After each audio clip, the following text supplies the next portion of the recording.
कल एक साधक प्रश्न कर रहे थे कि कई वर्ष नाम जप करते हो गए, अभी विकार नहीं गए, तुम कई वर्ष की बात करते हो, 2-4 वर्ष की बात करते हो गए।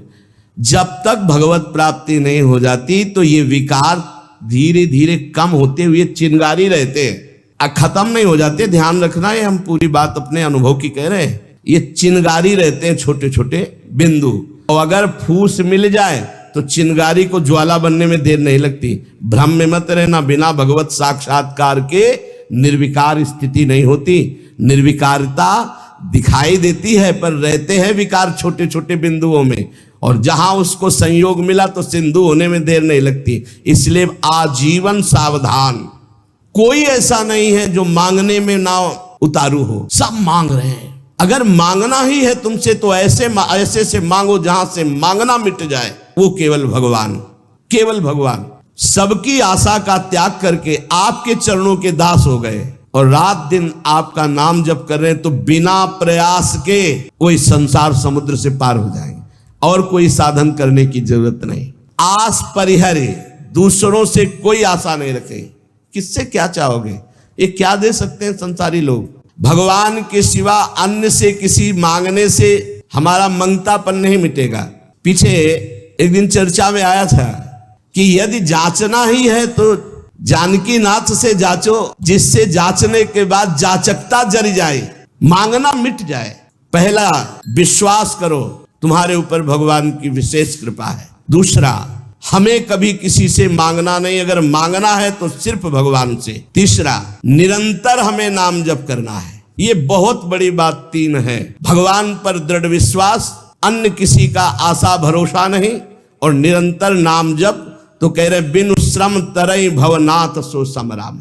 अन्य कोई साधन का श्रम नहीं, उसे निश्चित भगवत प्राप्ति हो जाएगी। भगवान पर विश्वास रखकर नित्य स्मरण करने का हमें प्रयत्न करना है, प्रयत्न करना है। जितनी हमें सामर्थ्य दी है उतना हमें करना है। आगे की बात भगवान संभाल लेंगे, पक्का समझ लो। घंटों आप संसार की वार्ता कर सकते हो, घंटों आप संसार के दृश्य देख सकते हो। जैसे 3 घंटे 2.5 घंटे की फिल्म है, आपका बिल्कुल मन नहीं भागेगा। लेकिन 2.5 घंटे बैठकर माला जपो, फिर देख लो क्या दुर्दशा करता है मन, परेशान कर देगा आपको। बस यही, क्योंकि जब 3 घंटे फिल्म देखता है तो सब कुछ कवर कर रहा है प्रपंच, अनजाने में सीसीटीवी की तरह। और जब नाम जप करते हो 3 घंटे तो वो अंदर से मन को खाली कर रहा है, मन को निर्मल कर रहा है। ये बात पकड़ लो तो हिम्मत पूर्वक डटे रहोगे, और नाम जब छोड़ोगे नहीं तो तुम्हारा मन निर्मल हो गया। और जहां मन निर्मल हुआ, निर्मल जन मन सो मोहि पावा, वो भगवान को प्राप्त कर लेता है। ये विश्वास रखो, भगवान हर समय तुम्हें देख रहे हैं। भगवान सर्व सामर्थ्यशाली है, और भगवान ने तुम्हें निमंत्रण दिया है अपने साक्षात्कार का। तभी मानव देह और साधु संग और भजन के रंग में चलने का अवसर मिला है। भगवान ने तुम्हें निमंत्रित किया, आओ परमानंद का भोग लगाओ। शब्द, स्पर्श, रूप, रस, गंध, ये सब चिदानंद में भगवान के, इनका आनंद लो। जब भगवान ने निमंत्रण कर ही दिया है तुम्हें और पंगत में बैठा दिया, ये पंगत में बैठे हो, परमानंद की भोग वृत्ति, परमानंद का भोग लगकर तुम्हें प्रसाद मिलेगा। भगवत शब्द, भगवत स्पर्श, भगवत रूप, भगवत लीला, भगवत धाम का ये जो आनंद है, ये परमानंद परोसा जाएगा। आप पंगत में बैठ गए। कोई धर्मात्मा पुरुष जब तुम्हें पंगत में बैठालता है, पत्तल दोना डाल देता है, तो इसके बाद तुम्हें उबने की जरूरत नहीं, सामान भी आएगा। वो ऐसा कंजूस नहीं कि पत्तल दोना डाल के उठा दे और भगा दे। तो भगवान ने तुम्हें बुलाया, वृंदावन आए, सत्संग सुनाया, अपने मार्ग में चलने का उत्साह दिया, तो भगवदानंद की प्राप्ति भी उन्हीं की कृपा से होगी। तुम चिंता मत करो। एक और तुम्हें बात बता दे खास, यदि भगवान के आश्रित हो गए हो, अंदर से दृढ़ भरोसा भगवान का, और निरंतर भजन भी नहीं होता, तो आपको निरंतर भजन का ही फल मिलेगा। जैसे कोई आदमी लेबर को लिवा लावे, अब भाई शाम तक के कितने लोग, बोले 500 रुपए, अब बैठ जाओ, यहाँ बैठ जाओ, हम आपको काम बताएंगे। और शाम तक उसने कोई काम नहीं करवाया, तो बोले उसको 500 रुपया देना पड़ेगा कि नहीं देना पड़ेगा? पक्का देना पड़ेगा ना। तो भगवान को भगवत प्राप्ति करानी पड़ेगी। बुलाया है हमको। श्री राधिका कृपा बिनु सबके मनन अगम्य, श्री जी ने वृंदावन बुलाया है। जिनको वृंदा विपिन है कृपा तिन्हीं की हुए, तभी तो यहाँ आ पाओगे। सत्संग सुनाया, क्यों सुनाया सत्संग? हम फंसे थे संसार में, फंसे रहने देते, क्यों सुनाया? संसार का राग हटवाया सत्संग के द्वारा, क्योंकि वो मिलना चाहते हैं आपसे। इतना जब कर दिया तो अब आप अंदर से भगवान की शरणागति स्वीकार करो, अंदर से भगवान का आश्रय स्वीकार करो। भजन की कमी भी होगी तो भी भगवत प्राप्ति हो जाएगी। जैसे वो 8 घंटा काम करने वाले को 500 मिलते हैं, पर वो काम नहीं करवाया, 8 घंटा बैठाले रहा, तो बैठाले रहने के 500 रुपया उसको देने पड़ेंगे, कानूनी देने पड़ेंगे। ऐसे ही भगवान को भगवत प्राप्ति करानी पड़ेगी। काहू के बल भजन को, काहू के आचार और व्यास भरोसे कुंवर के सुवत पाँव। आपने बुलाया है हमको, अगर आप ना घसीटते तो हम जैसे थे संसार में, देखो संसार में अपने आप में सब रमे हैं, वैसे ही हम भी रमे थे। आपने घसीटा, जब आपने घसीटा तो भगवत प्राप्ति आपको करानी ही पड़ेगी। ये हमको कहने की जरूरत नहीं, वो सत्य सच्चिदानंद है, वो करवा ही देंगे। परंतु अपने को अपने विश्वास में अटल रहना चाहिए। कल एक साधक प्रश्न कर रहे थे कि कई वर्ष नाम जप करते हो गए, अभी विकार नहीं गए, तुम कई वर्ष की बात करते हो। भगवत प्राप्ति के लिए अन्न जल त्यागने की आवश्यकता नहीं है। बहुत बड़े महापुरुषों के वचन ध्यान से सुनना। अन्न जल का त्याग कर देने से भगवान के दर्शन नहीं हो सकते। अगर होते तो चलो भाई अन्न जल का त्याग कर दो तो भगवान मिल जाए, ऐसा नहीं है। ऐसा कोई शास्त्रीय नियम या संतों ने नियम नहीं बनाया आज तक कि आप अन्न जल का त्याग कर दो तो भगवान मिल जाएंगे। एक अहंकार और हो जाता है, वो अहंकार ना होने पावे। अगर हम फलाहार रहते हैं तो भजन के लिए रहते हैं, हर समय हमारा सात्विक भाव बना रहे और निरंतर भजन बने, बढ़िया बात है। पर ये अहंकार ना हो जाए कि ये तो अन्न पाते हो, मैं फलाहारी हूँ, 10 भगवत प्राप्ति में बड़ी बाधा अहंकार है। निरंतर भजन और दैन्य, अगर रोटी दाल पाने से होता है तो आराम से पाइए, उसी से भगवत प्राप्ति हो जाएगी। श्री भगवान की कृपा भजन से अनुभव में आती है, अन्न जल त्यागने से नहीं। भगवान के दर्शन भजन से होते हैं। जितना भजन करोगे भगवद आश्रित होकर, उतने नजदीक आप पहुंचते जाओगे भगवान के। एकादश स्कंद में 9 योगेश्वर जन कहते हैं, जैसे भूखे आदमी को एक एक कवल भोजन तो तुष्टि पुष्टि क्षुधा निवृत्ति होती जाती है, ऐसे ही एक एक भजन, एक एक नाम जप संसार से वैराग्य, स्वरूप का ज्ञान और भगवान से प्रेम, ये एक एक भजन में होता जाता है। तो अब जैसे कई दिनों का भूखा है, 1 2 4 कवल पवा के रोक दो तो कुछ अनुभव नहीं होगा और भूख व्याकुल। ऐसे ही 2 4 माला कर लिए आप, काम वो भी हो रहा है 2 4 माला से ही, लेकिन आपको अनुभव नहीं होगा। अनुभव होगा जैसे वो आधा पेट भोजन कर ले और फिर स्वाद उसे खीर का सब्जी का अलग अलग आएगा, इतना भूखा कि पहले आधा पेट हो जाए। ऐसे ही हमको कम से कम 12 घंटा भजन में व्यतीत हो, तब हमारी समझ में आएगा कि नाम का स्वाद क्या है। एक एक नाम संसार से वैराग्य, भगवान से प्रेम और स्वरूप का ज्ञान प्रतिपल करा रहा है। पर बोध तब होगा जब कम से कम 12 घंटा भजन 24 घंटे में होने लगे। और जिनका 24 घंटे भजन होता है, ईमानदारी से जिनका 24 घंटे चिंतन होता है, उनको कोई प्रश्न नहीं रह जाता, उनकी कोई चाह नहीं रह जाती, उनकी कोई कामना नहीं रह जाती। अपने आप भगवत साक्षात्कार, अपने आप तत्व ज्ञान होने, भजन में बहुत बड़ा बल है। तो इन सब बाहरी बातों पर साधक ना फंसे कि हम अन्न छोड़ दें, हम जल छोड़ दें, हम ये कपड़ा छोड़ दें। सर्दी है, चिंतन हो रहा सर्दी का, अरे चाहे टाट मिले चाहे कंबल तत्काल ओढ़ लो, चिंतन सर्दी का ना हो। प्रिया प्रीतम को खास बात यह है, भूख लगी है जो मिले नमक रोटी खाओ, इसको शांत करो और चिंतन प्रभु का करो। चिंतन रोटी का हो रहा है, चिंतन कपड़ा का हो रहा है, चिंतन भोगों का हो रहा है, वो बात नहीं। ये बात बिल्कुल परमार्थ में शास्त्र सम्मत, हमारा चिंतन नहीं होना चाहिए जागतिक भोगों का। भगवत प्रसाद जो मिला ऐसे डाल लिया उदासीन भाव से, चिंतन हमारा प्रभु का होना चाहिए। भगवत दर्शन में प्रधान भजन करते हुए जब भगवान से मिलन की व्याकुलता होती है। अभी कहाँ मिलन की व्याकुलता है? भजन, खास बात भजन है। जितना देर भजन करोगे उतने आप उज्जवल और पवित्र होते चले जाओगे। आपको पता नहीं होता कि आप कितनी ऊंचाई पर चढ़ रहे हैं। जब कोई अपराध बनता है और वो खो जाती है वृत्ति, तब लगता है कितनी ऊंचाई की वो वृत्ति थी, मेरे से गलती हो गई तो देखो वृत्ति खो गई। सहज धारा भगवत चिंतन की, सहज धारा, कोई विक्षेप नहीं, कोई चाह नहीं। और जहां अपराध बन गया तो वो बाधित हो जाती है। कई तरह का अपराध होता है। मैं बहुत भजनानंदी हूं और इनमें तो भजन नहीं, रुक जाएगा आपका भजन। किसी से अपने को मिलाना, उसको अपने से नीचा देखना, मारे गए, आपका भजन रुक जाएगा। किसी की निंदा कर देना, किसी की ऐसी चेष्टा करना कि उसके भजन करने वाले हृदय में दुख पहुंच गया, अब आपका भजन अवरुद्ध हो जाएगा। ना कोई चेष्टा, ना कोई निंदा और ना कोई मिलान किसी से करना है। हर समय देखना है हमारे ऊपर भगवान की विशुद्ध कृपा है, सब संतों की कृपा है, चराचर जगत की हमारे ऊपर कृपा है, सब श्रेष्ठ है, हम सबसे लघु। अब भजन आपका निरंतर चलेगा। अनन्य भजन में ना तन की शुद्धि रह जाए और ना मन की शुद्धि रह जाए। मन भी बेशुद्ध हो जाता है। अभी हमारा मन नहीं लगता तो मन की शुद्धि है, भजन की नहीं, ध्यान रखना। बैठे हो, शरीर में पीड़ा हो रही, अभी तन की शुद्धि है, भजन की। जब भजन में आएगी तो तन मन डारे खोए, लगन लगन सब कोई कहे, लगन कहावे सोए, जा लगन में तन मन डारे खोए। ऐसा भजन चल रहा है कि मन भी पंग हो गया, तन की भी शुद्धि नहीं। ये है भगवत साक्षात्कार के लिए। जानबूझकर हठ पूर्वक अन्न वस्त्र आदि आदि जो शरीर निर्वाह के लिए इनको छोड़ना बड़ा हानिकारक है। शरीर को स्वस्थ रखना भजन के लिए बहुत आवश्यक है। आपका शरीर स्वस्थ है, आप आराम से 2-4 घंटे आसन में शांत बैठकर मन को परमात्मा में लगा सकते हैं। अब आज कलयुगी शरीर ऐसे हो रहे हैं, नौजवान आदमी ब्लड प्रेशर, शुगर, क्या क्या परेशानियां।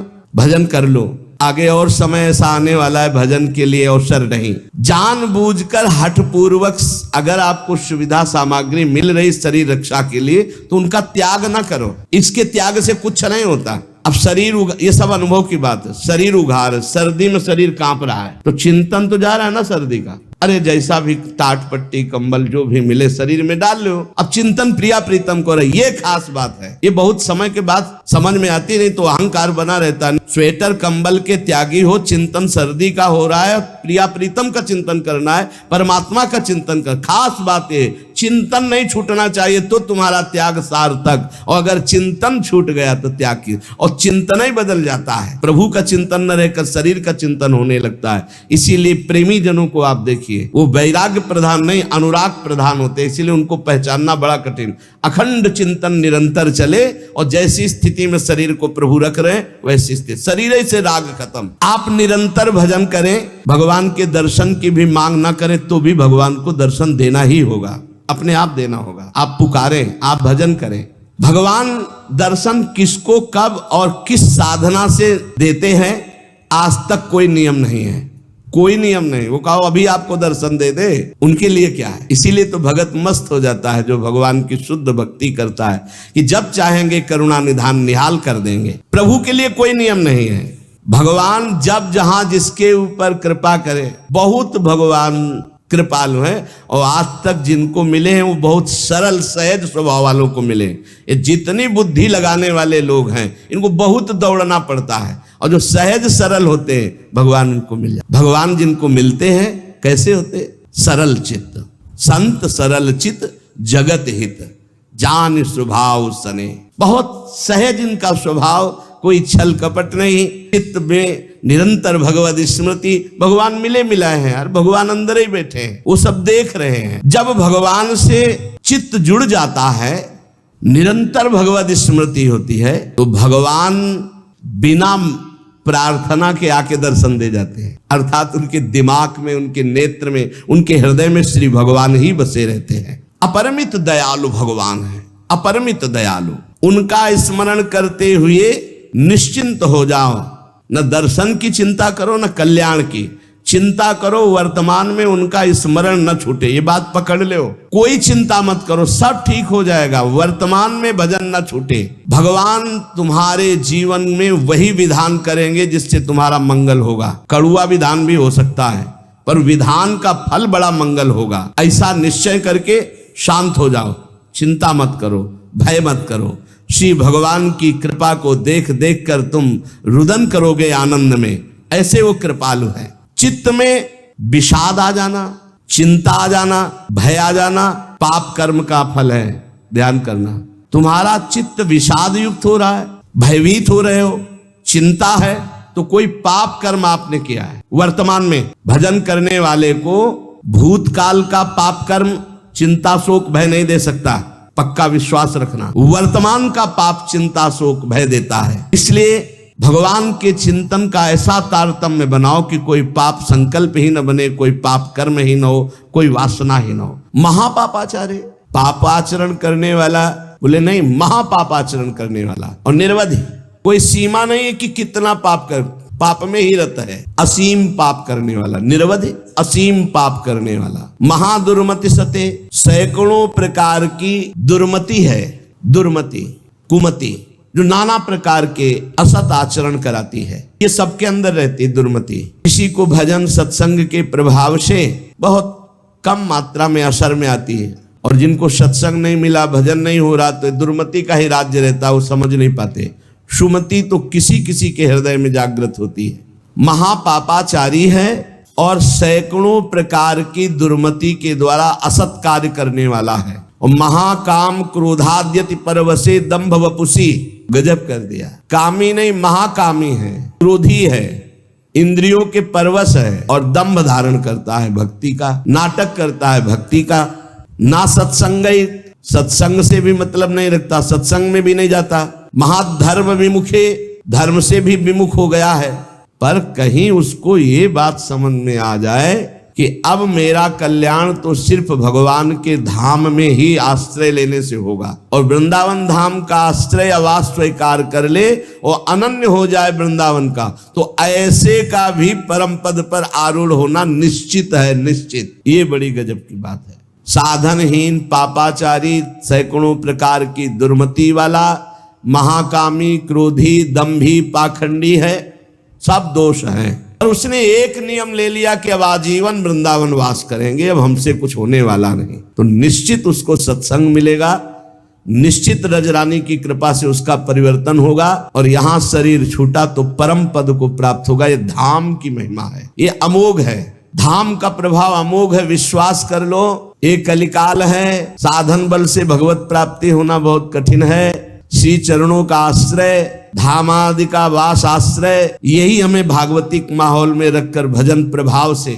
श्री जी से प्रीति करा देगा। ऐसे जगत में यदि हम प्रियालाल से विमुख है, धाम आदि का आश्रय नहीं लिए, तो देख लो ऐसी माया फैली हुई है, पूछो मत। श्री विग्रह भगवान के अर्चावतार के सामने सर झुकाना, संतों के सामने सर झुकाना, गुरु के सामने सर झुकाना, माता पिता के सामने सर झुकाना, ये तो हमारे सनातन धर्म की बहुत प्राथमिक स्थिति है, नहीं रह गई। कुछ जो सत्संगी हैं, श्री विग्रह को देखा तो प्रणाम, संतों को देखा तो चलते फिरते भगवान के मंदिर है, प्रणाम।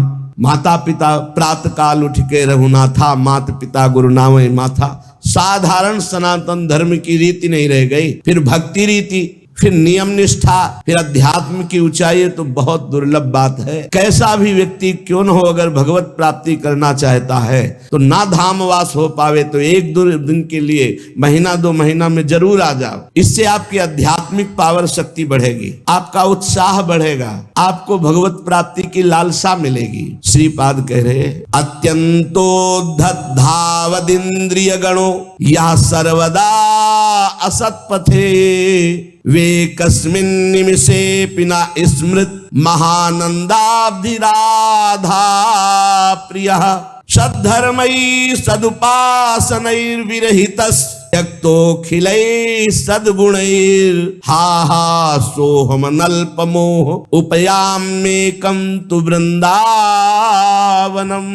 हा हा, ऐसे का कैसे कल्याण हो सकता है। अत्यंतोद्धत धावत इंद्रिय गणों, बड़ी उद्धत होकर प्रचंड बलवान इंद्रियां और मन ये भोगों में भाग रहे हैं। सब कोई देख लो, बहुत धोखेबाज हैं, दोस्ती का वादा करके दुश्मनी का काम करते हैं। पहले हमें सिखाते हैं कि देखो इसमें बड़ा सुख है, अगर ये वस्तु, ये व्यक्ति, ये स्थान, इसका संयोग प्राप्त कर लो, इसे भोग लो, तुम सुखी हो जाओगे। जीवात्मा इनकी सलाह में आ गया है, इसीलिए बंधन को प्राप्त हो गया। नहीं तो निर्मल है, इसमें कोई विकार नहीं है, चैतन्य घर है, ये तेजो स्वरूप, इसको कोई बांध नहीं सकता, पर सुख के लोभ से बंध गया। हमारा बंधन क्या है? सुख लेने की लालसा, सुख भोगने की चाह से इन उद्धत बलवान इंद्रिय और मन ने हमको अपना गुलाम बना लिया।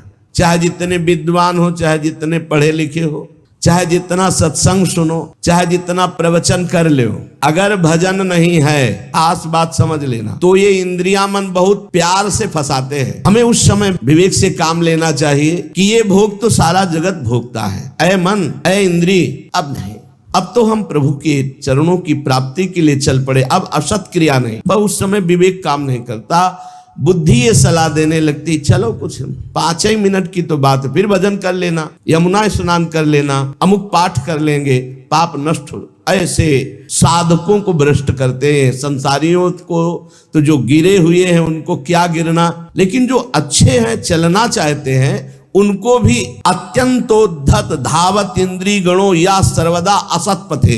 ये इंद्रियां, ये मन ऐसा मिठास पैदा करते हैं कि जीवात्मा स्वीकृति दे देता है, चलो। अब वो बेचारा इंद्रिय और मन के उसमें फंसा हुआ दुर्गति को प्राप्त होता है। नरक आदि भोगना, जेल भोगना, ना कुछ तो अंदर जलन पैदा हो गई, अशांति, चिंता, शोक, भय। पक्का समझ लेना, जब तक ये इंद्रियां और मन सुख का प्रलोभन देकर उनसे दस्तखत कराते रहेंगे, स्वीकृति करते रहोगे, तब तक ये बंधन मिटने वाला नहीं। श्रीपाद कह रहे, हा सोह मन अल्प मोहा, अर्थात बहुत बड़ा मोह हमारे अंदर है, छोटा नहीं है। क्या हम इंद्रिय और मन की सलाह में आ जाते हैं? हम सब बड़ी सलाह बुद्धि देती है फंसने की, निकलने की सलाह नहीं देती। बहुत बार हो चुका, आपकी बार नहीं, अब नहीं, ऐसा नहीं, बार बार। इसे तृष्णा कहते हैं। भोगे हुए भोग को पुनः भोगने की इच्छा का नाम तृष्णा है। ये तृष्णा पापिनी बार बार पाप कराती है। एकस्मिन निमिषेपि ना स्मृत महानंदाब्दि राधा प्रिया, राधा प्रिय राधा वल्लभ लाल का एक पलक झपकने के लिए भी एकाग्र होकर ये स्मरण के लिए राजी नहीं है। ध्यान देना, सोचो कि स्वाभाविक ये भजन करेंगे तो इनके बस की बात नहीं, इंद्रिय और मन की, ये स्वाभाविक विषयों में तुम्हें फंसाएंगे। एक निमिष कहते हैं पलक झपकने को। एकस्मिन निमिषेपि ना स्मृत महा आनंद राधा प्रिया, महा आनंद प्रदान करने वाले राधा रमण जी, राधा वल्लभ लाल, राधा बांके बिहारी का एक पलक झपकने के समय को भी ये प्यार से स्मरण करने के लिए राजी नहीं है। इनको जबरदस्ती भजन कराना पड़ेगा। ये जो कहते हैं मेरा भजन में मन नहीं, कोई सिद्ध हो गए क्या तुम्हारा भजन में मन लगेगा? साधक को जबरदस्ती भजन कराना है। इस जबान से राधा राधा वल्लभ श्री हरिवंश, राधा वल्लभ श्री हरिवंश, तो हृदय में भी प्रकाश ज्ञान का और बाहर सुख वैभव भी मिलेगा। यही परलोक सकल सुख पावत, मेरी सो भैया कृष्ण गुण संचु। सद्धर्मई सदुपासनैर विरहितस् त्यक्तो खिलई सद्गुणई, सद्धर्म का त्याग, सद उपासना का त्याग, अखिल सद्गुणों से युक्त जो महात्मा जन है उनका संग त्याग। ये महामुग्ध होकर के भोगों में लगा हुआ इंद्रिय मन एक निमिष के लिए भी राधा वल्लभ लाल के चरणों का चिंतन नहीं करता। हाय हाय क्या होगा मेरे जीवन का। उपयाम्येकम तु वृंदावनम, अब मैंने समझ लिया कि अब मेरा एकमात्र परम कल्याण, उद्धार, मंगल सीधा वृंदावन करेगा। तो मैं आजीवन वृंदावन वास का नियम लेता हूं कि अब मेरे से तो कुछ बनने वाला नहीं, अपने शरीर को इसी धाम में रखूंगा और इसी रज में धूल धूसरित होकर प्राण त्याग दूंगा, तो भगवत प्राप्ति हो जाएगी, पक्का भगवत प्राप्ति हो जाएगी। धाम में आजीवन वास से भगवत प्राप्ति।